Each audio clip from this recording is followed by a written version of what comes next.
ওকে, তাহলে হচ্ছে যে আমরা শুরু করি। আমরা একটু প্রথমে যারা নতুন একবারে 2025 সালে জয়েন করছেন তাদের জন্য সেটা হচ্ছে আমরা প্রথমে মার্ক ডিস্ট্রিবিউশনে একটু কথা বলবো। আমার এই বোর্ড তো দেখা যাচ্ছে নাকি? দেখা যাচ্ছে। ওকে।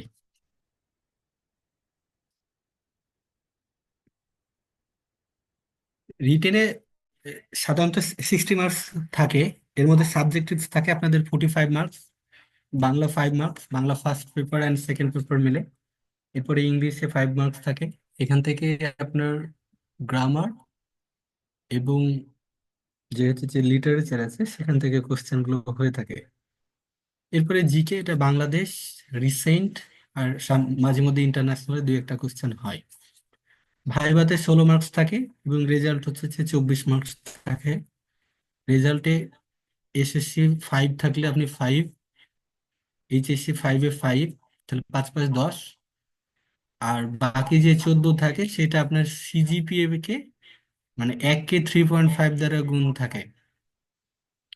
যার ফলে আপনাদের এই 24-এ দেখা যাচ্ছে 22-23 পর্যন্ত পাই।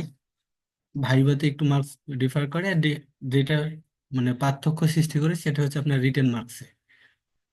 তবে রিসার্চ ইনস্টিটিউট গুলোতে দেখা বেশিরভাগ ক্ষেত্রে কি হয় আপনার এই ভাইভা এবং রেজাল্ট, এটা যাদের খুবই ভালো থাকে তাদের জন্য এই 1-2 মার্কস হয়ে যায়, ইজিলি কভার হয়ে যায়।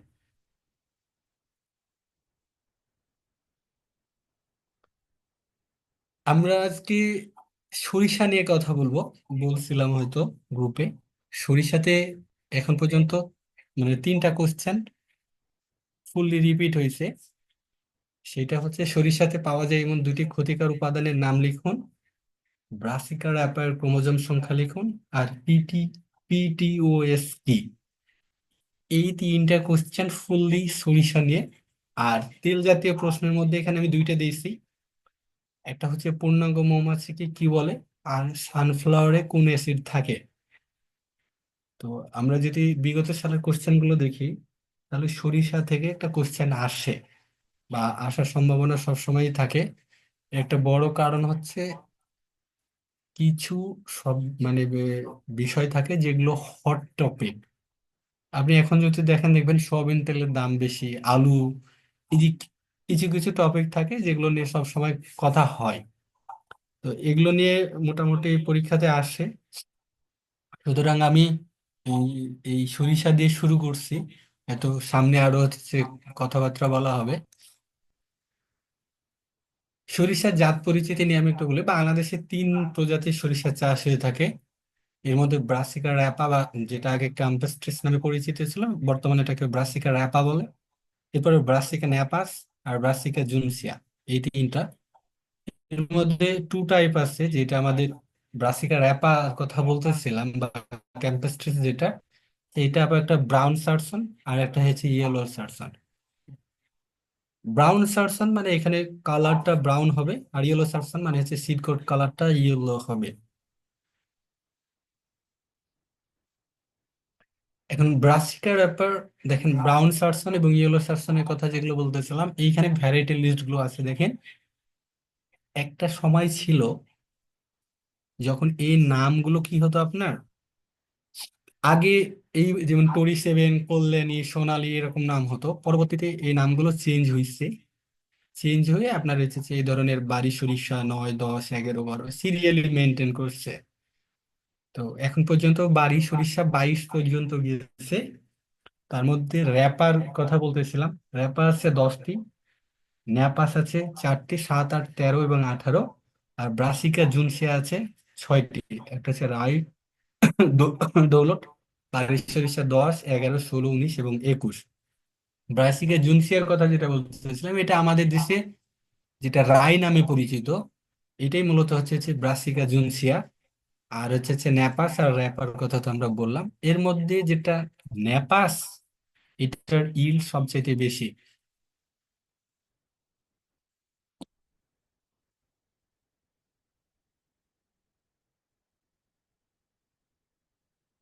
সরিষাটা কিভাবে আসলো তার একটা ডায়াগ্রাম হচ্ছে বা এটা হচ্ছে আপনারা পিরামিডও বলতে পারেন। সেটা হচ্ছে এটা এখান থেকেই কিন্তু কোশ্চেনটা আসছিল যে ব্রাসিকা র্যাপার ক্রোমোজোম সংখ্যা বা হ্যাপ্লয়েড ক্রোমোজোম সংখ্যা কত। যদি আপনি দেখেন ব্রাসিকা নিগ্রা আছে, এদিকে ওলারেসিয়া আছে, আর এদিকে র্যাপা আছে। এই দুইটার সাথে নিগ্রা এবং হচ্ছে যে এই যে নিগ্রা এবং ওলারেসিয়ার সাথে যদি ক্রস করেন, অথবা নিগ্রা এবং হচ্ছে যে র্যাপার সাথে যদি ক্রস করেন, তাহলে জুনসিয়া পাবেন, যেটা ইন্ডিয়ান মাস্টার্ড বলা হয়। তাহলে কখনো যদি আপনাকে বলে যে ইন্ডিয়ান মাস্টার্ড কোনটি, তখন আপনি ব্রাসিকা জুনসিয়া বলতে পারতে হবে, তাদের ক্রোমোজোম সংখ্যা বা নাম্বারটাও বলতে পারতে হবে। এরপরে ইথিওপিয়ান মাস্টার্ড ছিল, আর অয়েল ক্যাবেজ বা ওলেরিসিয়া, আর র্যাপার ক্ষেত্রে দেখে আমরা ফিল্ড মাস্টার্ড বা টার্নিপ যেটা বলছে। এখন এই ওলেরেসিয়া এবং র্যাপার সাথে ক্রস করে সাধারণত আমরা যে ন্যাপাসটা পাই, যে এটা 2n=38, এটাই কিন্তু সেই ওয়েল সিড রেপ বা ক্যানোলা। আমরা ক্যানোলা কি, এটার কেন ব্যবহার করতে হয় এ সম্পর্কে আমরা নিচে জানবো। আচ্ছা, আমি তো কারোর চেয়ার চেক কি করলাম না, কি হয়েছে কি না। আচ্ছা, এই সব তো শোনা যাচ্ছে নাকি? আমি হচ্ছে বলতেই আছি। জি, শোনা ওকে, যাচ্ছে। তাহলে এই ছকটা ইম্পর্টেন্ট। আমি আবার বলতেছি, আপনাকে এটা জানতে হবে এখানে। আহ, এবং এইটা একজন প্রদান করছে, এটা বই মনে হয় আমি লিখছিলাম, আমার ঠিক নামটা এখন মনে নাই। তাহলে তার নামটাও আপনাকে একটু কষ্ট করে মনে রাখতে হবে যে এটা কে দিছে।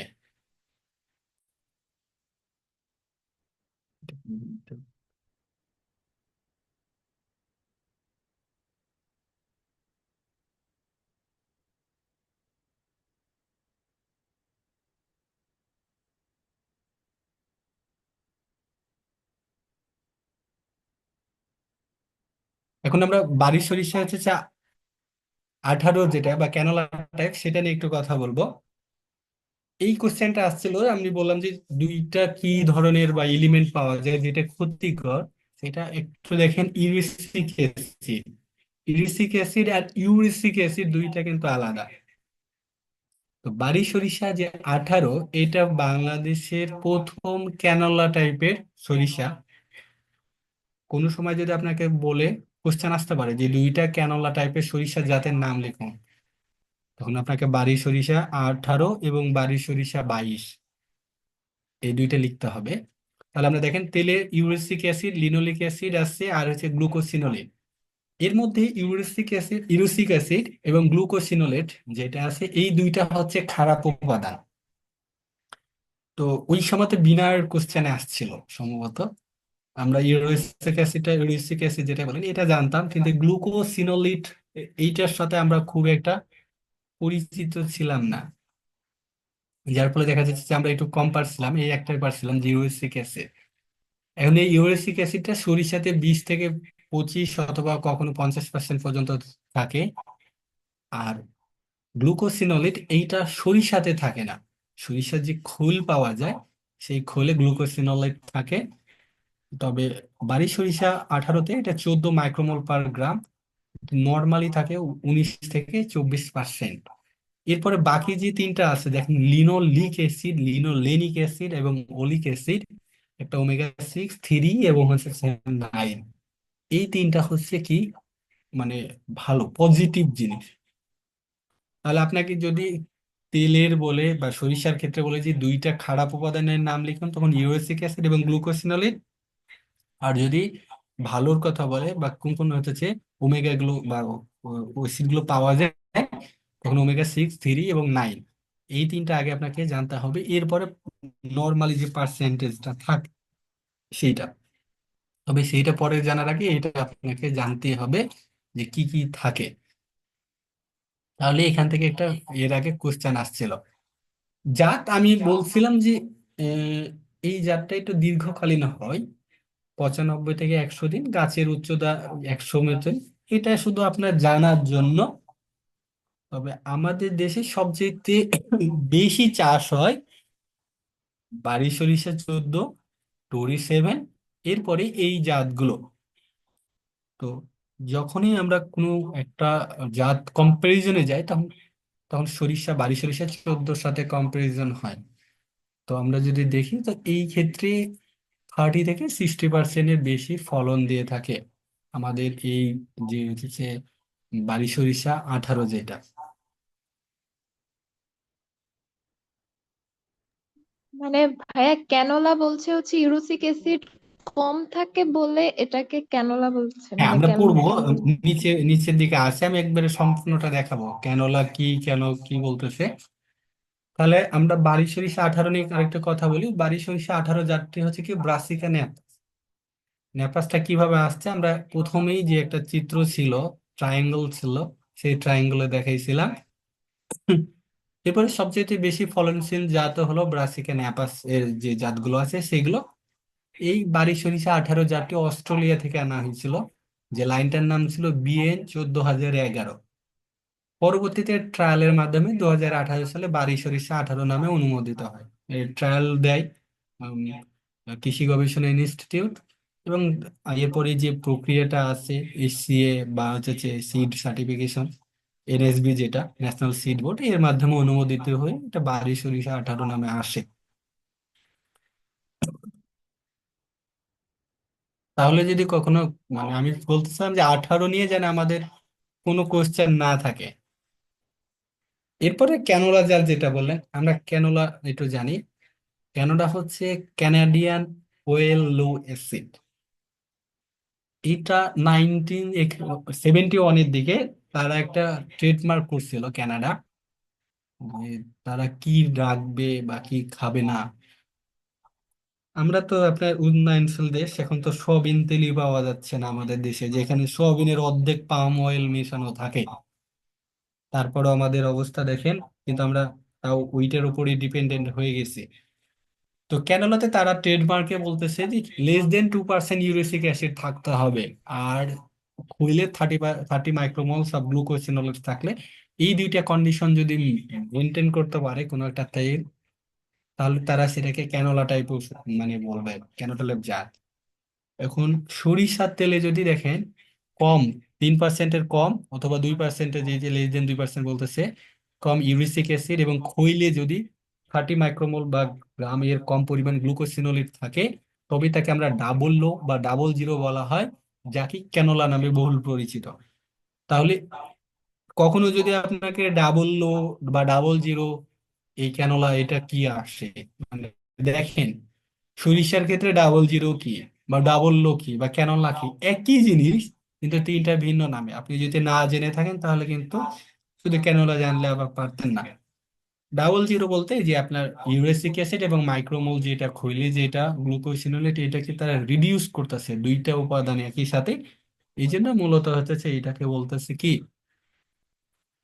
তারা হচ্ছে ক্যানোলা বা ডাবল জিরো বা ডাবল লো। তাহলে আমার মনে হয় যে এই পয়েন্টটা আপনাদের খুবই ইম্পর্টেন্ট এবং মনে রাখাটাও জরুরি। এরপরে বারি সরিষা যে 22 আসছে দেখেন, সেখানে অয়েল কন্টেন্ট 41.23%, এবং ইউরিসিক অ্যাসিড বা ইউরিসিক অ্যাসিড দেখেন, আমারও ইউরিসিক হয়ে যাচ্ছে, এখানে লেস দেন কত 0.214%, মানে অনেক কম কিন্তু। এবং গ্লুকোসিনোলেট কন্টেন্ট 8.91 মাইক্রোমোল, এটা অনেক কম। তাহলে আমাদের 18 চেয়ে 22 কিন্তু আরো আরো যদি চিন্তা করেন, হিউম্যানের জন্য অনেক বেনিফিটেড। এখন এইটা নিয়ে সরিষার তেল নিয়ে অনেক রাজনীতি হয়েছে, রাজনীতির কথা আমরা না বলি। আর আমরা বাঙালি যেহেতু, আমাদের একটু কম দামে পাইলে সেটাই অভ্যস্ত হয়ে যায়, পরে দাম বাড়লে তখন ওইটা ছাড়া আমাদের চলে না। এখন ইম্পর্টেন্স অফ সয়েল, এই সরি সয়েল বলতেছি, ওই অয়েল, সেটা কি দেখেন, লিপিড থাকে এবং অয়েলস থাকে। তাহলে আমাদের লিপিড কাকে বলে এবং অয়েল কাকে বলে, এই জিনিসটা জানতে হবে। কোনটা সাধারণ তাপমাত্রায় কি থাকে, শুধু এই একটা পার্থক্য জানলে হবে না। ঠিক আছে, তাহলে আপনারা যারা ফ্রেশার আর যারা আমার আগের গ্রুপের আছেন, আমি একটা কথা বলে রাখি যে আপনাদের অবশ্যই একটা 300 পেজের খাতা করতে হবে। এবং এই খাতাতে আমি যেগুলো বলতেছি এগুলো লিখবেন, প্লাস মাঝে মাঝে আপনাদের এই যে বললাম যে লিপিড এবং অয়েলের মধ্যে পার্থক্য বা এই জিনিসটা আপনাকে অবশ্য সুন্দর করে খাতায় লিখে রাখতে হবে। তো এইটা দেখা যাচ্ছে যে সব তো আর আমি দিব না, কিছু কিছু বলবো, কিন্তু আপনার খাতায় থাকলে এটা পড়তে আপনার সুবিধা হবে, এবং ইচ্ছা করলে ইন ফিউচারে আপনি আপনার খাতা পাবলিশ করতে পারবেন। এখন ভেজিটেবলে কি থাকে, কোলেস্টেরল থাকে। এখন আমাদের দুই ধরনের কোলেস্টেরল আছে, এটাও জানতে হবে, এলডিএল আর এইচডিএল। এলডিএল কি এবং এইচডিএল কি, এইটাও আপনার খাতাতে লিখে রাখতে হবে, যে এলডিএল কি এইচডিএল কি, কোনটা মানুষের জন্য ক্ষতিকর এবং কোনটা হচ্ছে positive. Vegetable oil is better than animal fat. কেন? এখানে এসেনশিয়াল ফ্যাটি অ্যাসিড থাকে, দেখেন অলিক অ্যাসিড, লিনোলিক অ্যাসিড এবং লিনোলেনিক অ্যাসিড, যে তিনটার কথা আমরা সরিষার তেলে বলতেছিলাম। তাহলে কখনো যদি এসেনশিয়াল ফ্যাটি অ্যাসিডের নামও চাই, তাহলে আপনি এই তিনটা নামের কথা বলতে পারতে হবে, যে এই তিনটা অ্যাসিড সরিষার তেলে পাওয়া যায়। অথবা কখনো যদি কোশ্চেন আসে যে দুইটা অথবা তিনটা এসেনশিয়াল ফ্যাটি অ্যাসিডের নাম লিখুন, তখন যেন আপনি এওলিক অ্যাসিড, লিনোলিক অ্যাসিড এবং লিনোলেনিক অ্যাসিড বলতে পারেন। আর আমরা জানি ভিটামিন এ, ডি, ই এবং কে, এডেক যেটা বলা হয়, এরা হচ্ছে ফ্যাট সলেবল বা অয়েল সলেবল যেটাই বলেন।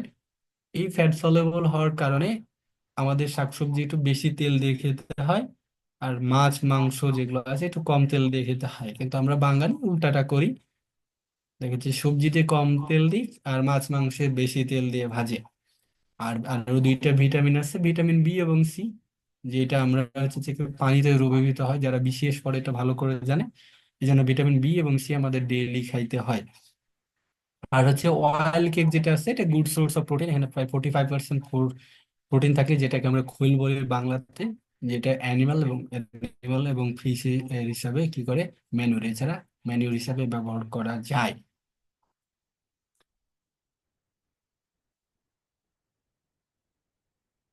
সরিষা উম, কোন তাপমাত্রাতে ভালো হয়, দেখেন সরিষা 12 ডিগ্রির উপরে এবং 25 ডিগ্রির নিচে ভালো হয়, তবে স্বাভাবিক গ্রোথের জন্য 20 ডিগ্রি উত্তম। সরিষার তেলে 40 থেকে 45 ভাগ তেল থাকে, আমিষের পরিমাণ 40 ভাগ থাকে, এবং ঘানির সাহায্যে 33 থেকে 36 ভাগ যে তেল থাকে, সেই তেলটা আমরা পাই। বাট যদি এক্সপ্লোরার ইউজ করি, তাহলে 36 থেকে 39 ভাগ তেল নিষ্কাশন সম্ভব।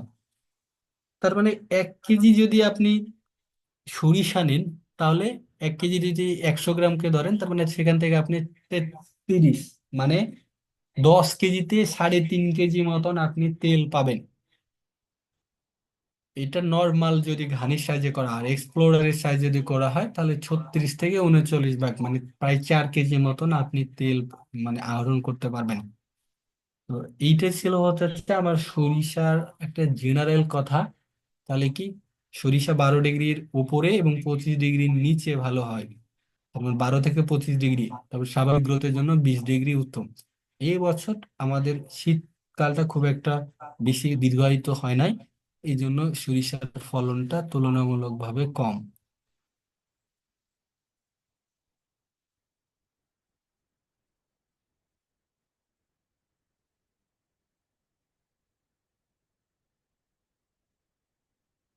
আমরা যখন হচ্ছে যে জাত পরিচিতি নিয়ে কথা বলতেছিলাম, ওখান থেকে একটু আসি, দেখেন বাড়ি সরিষা যে 14-র কথা বলতেছিলাম, এইটা একটু নিয়ে বলবো আমি।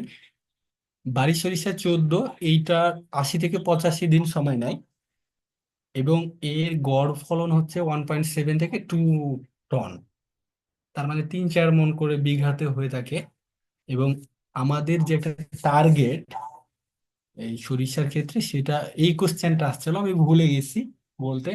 এটা হচ্ছে এখন আমন সিজনের পরে এবং বোরো সিজনের আগে কোন ফসলটা ইনক্লুড করা হয়েছে বা কোন ফসলটা চাষাবাদে উদ্বুদ্ধ করা হয়েছে, এটা সম্ভবত ব্রির কোশ্চেনে আসছিল।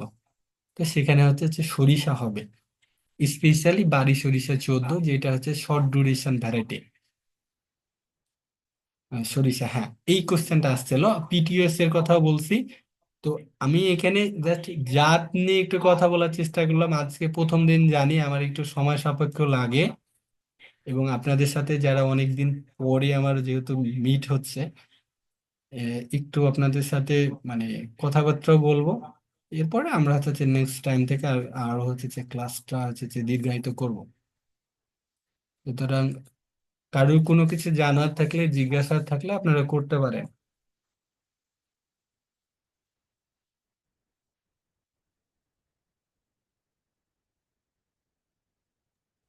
ভাইয়া পিটিওএস এর বিষয়ে একটু বলেন না। আচ্ছা, এটা হচ্ছে পাওয়ার টিলেট অপারেটেড সিডার। হ্যাঁ, সরিষার ক্ষেত্রে আমরা যেটা বললাম যে আমন সিজনের পরে আমরা হচ্ছে যে কি করতে চাচ্ছি, সরিষাটা ইনক্লুড করতে যাচ্ছি। এই সময় 2-3 মাস গ্যাপ থাকে, এরপরে বোরো সিজন শুরু হয়। তো এইখানে ওই যে চাষাবাদ করে মানে নর্মাল ইসের চাইতে পিটিএস যদি পাওয়ার টিলের যেটা একসাথে চাষ করবে প্লাস সিড দিয়ে দেবে, এটা করলে দেখা যাচ্ছে যে আমাদের সরিষার যে সময়কাল 5 থেকে 10 দিন মানে হচ্ছে আগানো যায়, এবং এক চাষ বা দুই চাষের মধ্যে হয়ে যাচ্ছে একসাথে। 3টা বা 4টা যে চাষ আছে সরিষার ক্ষেত্রে, এই চাষগুলোর হচ্ছে প্রয়োজন হয় না। তো এটা হচ্ছে সরিষার ক্ষেত্রে এই জন্য পিটিওসটা ব্যবহার করা হয়। আর এই একই কারণে দেখবেন যে কোশ্চেনও দিছিল যে সম্ভবত এই বছরই পিটিওএস কি ইংরেজিতে দিছিল, ওই যে পাওয়ার টিলার অপারেটেড সিডা। এটা ছিল মানে সরিষা কেন্দ্রিক একটা হচ্ছে যে বড় একটা প্রজেক্ট ছিল, যেখানে বাড়ি, আহ, আপনার বিনা, আহ, বিএডিসি এবং হচ্ছে ডিই, এই 4টা ডিপার্টমেন্ট মানে সংযুক্ত ছিল কিভাবে সরিষার আবারটা হচ্ছে বৃদ্ধি করা যায়। এবার আমি আশাবাদী যে নেক্সট যদি কোশ্চেন আসে তাও আসবে এখানে। আমি বেশি আজকে ইনক্লুড করতে পারি নাই, নেক্সট দিনে সরিষার কিছু ডিজিজ নিয়ে করব। আর সাথে সাথে হচ্ছে মৌমাছি আসবে, কারণ সরিষার সাথে মৌমাছি অবশ্যই কি এর সাথে জড়িত হয়ে আছে ওতপ্রোত ভাবে। তবে এই যে আমি যে ছবিটা রাখছি এখন, এটা আপনাদের নির্দ্বিধায় মানে মুখস্থ করতে পারতে হবে, এখানে কোনো কিছু নাই। এখন একটু একটা কোশ্চেন জিজ্ঞাসা করব। এই যে ব্রাসিকা ওলেরেসি এবং র্যাপার মধ্যে ক্রস হয়ে আপনি ন্যাপাস পাচ্ছেন। এই যে ন্যাপাসে 2n=38 এবং এর জিনোম দেখেন এএসিসি। এই এএসিসি এটা কোন ধরনের? Auto aloe? পিটিওএস এর ফুল মিনিং কি বলছি। আর কারো কোনো কিছু, স্পেশালি যারা নতুন আসছেন তাদের জিজ্ঞাসা করার কথা ছিল।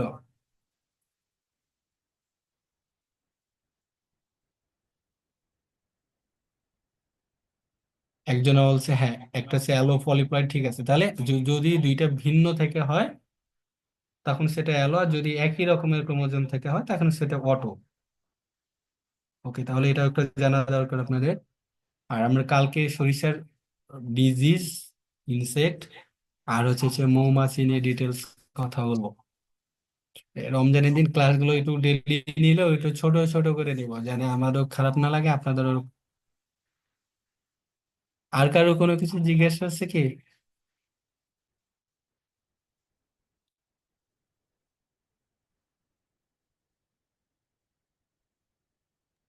আসসালামু আলাইকুম স্যার। ওয়ালাইকুম আসসালাম। স্যার আমি তো আজকে নতুন ক্লাস করেছি, এখন আমি কিভাবে এডমিট হবো আপনার কাছে? ও আচ্ছা, আপনি তাহলে হচ্ছে ইনবক্স আমার মেসেজ দিন, আমি প্রসিডিউরটা আপনাকে জানিয়ে দেবো। আচ্ছা আর ঠিক আছে। আপনাদের একটু বলি যে যদি বাড়ির ভাইবাটা না হয়, আমি যতটুকু জানি বাড়ির ভাইবাটা হবে না, তাহলে মোটামুটি আমি যতটুকু জানছি 80+ এটা সার্কুলার আসবে, হিউজ কিন্তু। 80-র উপরে যদি এটা সার্কুলার আছে তাহলে এটা, এবং যতটুকু ওনার কাজ খুবই দ্রুত করতেছে, খুব দ্রুত পাই যাবে। আর সেই সাথে ব্রির 30-র কাছাকাছি আসার কথা। তাহলে আপনি যদি চিন্তা করেন 80 আর এদিকে 30 যদি হয় তাহলে মোটামুটি 110। আমি জানি না এই সার্কুলারটা হয়ে যাওয়ার পরে নেক্সট কবে বা এরকম একটা সার্কুলার পাবেন। তা আমার মনে হয় যে যারা রিসার্চে আসতে চান তারা এদের জন্য একটা বড় সুযোগ আসলে ভালো কিছু করার বা সায়েন্টিস্ট হওয়ার। আর কারো কোনো কিছু? আসসালামু আলাইকুম ভাইয়া। ওয়ালাইকুম আসসালাম। ভাইয়া এবার যে পরীক্ষাগুলো নিলে অ্যান্সার গুলো একটু সাথে সাথে কারেকশন হ্যাঁ, করে দিবেন। ঠিক আছে, এবার ইনশাল্লাহ চেষ্টা করব। এবার একটু ব্যতিক্রম ধর্মী করারও চেষ্টা করতেছি জি ভাইয়া, আর আসলে। একটু এ, মানে হ্যাঁ, কম্পিটিশনটা যাতে আমরা বুঝতে পারি, র্যাঙ্কিং বা এরকম একটু পরীক্ষা পদ্ধতিটা একটু যদি ভালো করতেন এটাই আর কি। হ্যাঁ পুরি সার্কুলার, হ্যাঁ বিডাব্লিউ এবার আসার কথা ছিল। এখন কি একটা জিনিস কি, আপনার রিটেন টাইপের কোশ্চেন তো একটু মানে খাতা কাটাটা কষ্ট হয়ে যায়। আবার যদি আমার এমসিকিউ টাইপের হইতো তাহলে আপনাদের গুগল হচ্ছে যে ড্রাইভে আমি লিঙ্ক দিয়ে দিতাম, আপনারা পরীক্ষা দিতাম, অটোমেটিক তখন আমি রেজাল্ট সিটটা পেয়ে যেতাম। তা এই জায়গাখানে একটু কষ্ট হয়ে যায়। হ্যাঁ, তবে এখন দেখি যদি প্রথম প্রত্যেকটা পরীক্ষায় আমি করতে পারি, মানে সাথে সাথে দিতে পারি, তাহলে মানে আমার জন্য সুবিধা হবে, আপনাদের জন্য সুবিধা হবে। জি ভাইয়া, নোট করে রাখলে তখন হ্যাঁ, হ্যাঁ, রেগুলারলি হ্যাঁ। কারণ ভালো। পরবর্তীতে মানে আমি যখন কোশ্চেন করি তাই না, এটা ঠিক আছে, পরে আমি অনেক কিছু ভুলে যাই, কিন্তু জি উত্তর ভাইয়া। দেখা যাচ্ছে যে কিভাবে দিয়েছিলাম আপনারাও হয়তো ভুলে যাবেন। হ্যাঁ, বিডাব্লিউ মানে সার্কুলার আসার কথা ছিল, সে তো অনেক আগে, এটা 1 বছর আগের কথা। মানে কি জানি, এই ডিজি স্যার থাকতে সার্কুলার দিবেন কিনা। ও তবে যেহেতু মন্ত্রণালয় থেকে নির্দেশনা আসছে, খুব দ্রুত পার কথা। আর কারো কোনো কিছু?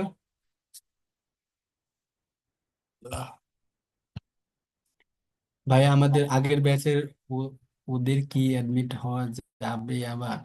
আচ্ছা দেখি, আপনাদের সাথে কথা বলবো নি। ভাই ক্লাস উইকে কয়দিন হবে? আচ্ছা, এটা আমি গ্রুপে জানাবো। আমরা 3 দিন থেকে 4 দিন ক্লাস নিব সপ্তাহে, আর সপ্তাহে একদিন এক্সাম নিব, আর 1 2 দিন আমি বসে থাকবো, রিল্যাক্স করতে হবে। মানে ভাইয়া এখন যে রেগুলার ক্লাস নেবেন, আমরা যারা আগের ব্যাচের আছি ওরা কি মানে আবার অ্যাডমিট হতে হবে নাকি মানে একই সাথে করতে পারবো? আপনারা কি 24-এরটাতে আছেন নাকি? জি জি, 24। 24-এরটা থাকলে হচ্ছে যে দেখি আপনাদের সাথে কথা বলে নেওয়া যায় কিনা। এটা লিস্ট আপনার, কারণ আমার মনে হয় যে আপনার যে সবসময় একটা জিনিস আমি ফলো করি, যে আপনার স্টুডেন্ট মানুষ, আমিও তো এই কন্ডিশনটা আছে যে একবার না একবার মানে প্রায় আসছে। তো টাকা জিনিসটা এই সময়তে খুবই ইম্পর্টেন্ট একটা বিষয় থাকে। ভাই নন সাবজেক্টিভ পার্ট থেকে পড়া দিয়ে দিলে ভালো হতো। আচ্ছা, তার মানে আপনি স্পেশালি যদি দেখেন নন সাবজেক্টিভ যেটা, বিসিএস এর জন্য একটু দেখবেন, আর বিসিএ প্রিভিয়াস কোশ্চেন গুলো দেখবেন। আমি টপিক ঠিক করবো নি, দিয়ে আপনাদের দরকার একটু একটু করে বলে দেবো। তবে একটা জিনিস, কেউ যদি মনে করেন যে আপনার চাকরি দরকার, তো পড়াশোনাটা একটু জোরদারি করেন, তাহলে ইনশাল্লাহ হঠাৎ মানে নিরাশ হবেন না। আর আর যদি ব্রিতে হয় কারোর, তাহলে আর কোনো দিকে চোখ দেবেন না রিসার্চে। এখন পর্যন্ত কিন্তু বাংলাদেশে যতগুলি রিসার্চ ইনস্টিটিউট আছে তার মধ্যে 3rd পজিশনে আছে ব্রি। আর হচ্ছে যে ফার্স্ট পজিশনে আছে হচ্ছে যে আপনার আইসিসি ডিডিআর, এই যেটা যেটা ইন্টারন্যাশনাল, এইটা ফার্স্ট পজিশন। আর যেটা হচ্ছে 3rd পজিশন, সেকেন্ডে আর একটা কোন জানা আছে। আর জুটের এক্সাম কবে হতে পারে এইটা, এখন একটা জিনিস কি, আপনার জুটের আমি তো একটা এক্সাম ব্যাচ শুরু করছিলাম। সেটা হচ্ছে তারা এখন পরীক্ষা নিবে নাকি হচ্ছে যে আবার নতুন করে সার্কুলার দিবে, এইটা হচ্ছে বড় বিষয়।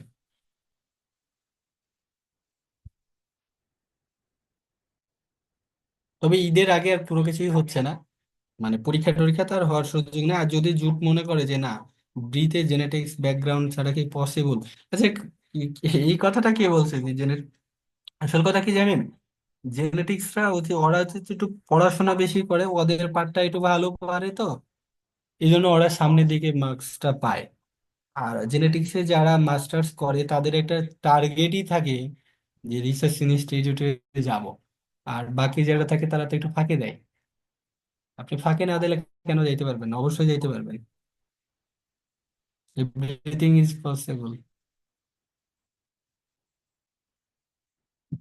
বা রেকর্ডটা দিয়ে না, আচ্ছা, চেষ্টা করবো। আজ এই রেকর্ডটা ভালো না হলে আরেকটু আমি অ্যাড করে দরকার হলে সুন্দর করে দেবো।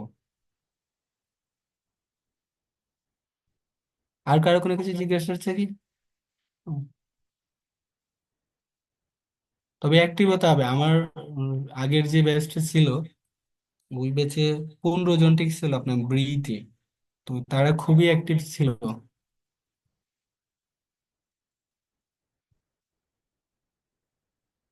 হ্যাঁ, পাওয়ার টিলার অপারেটেড সেটা।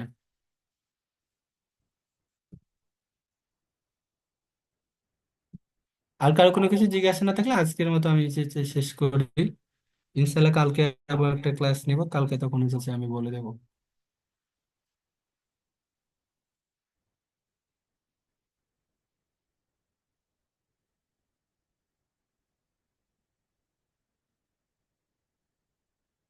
আর কারো কিছু জিজ্ঞাসা নাই তো? তাহলে শেষ করলাম। ভালো থাকেন। আল্লাহ হাফেজ।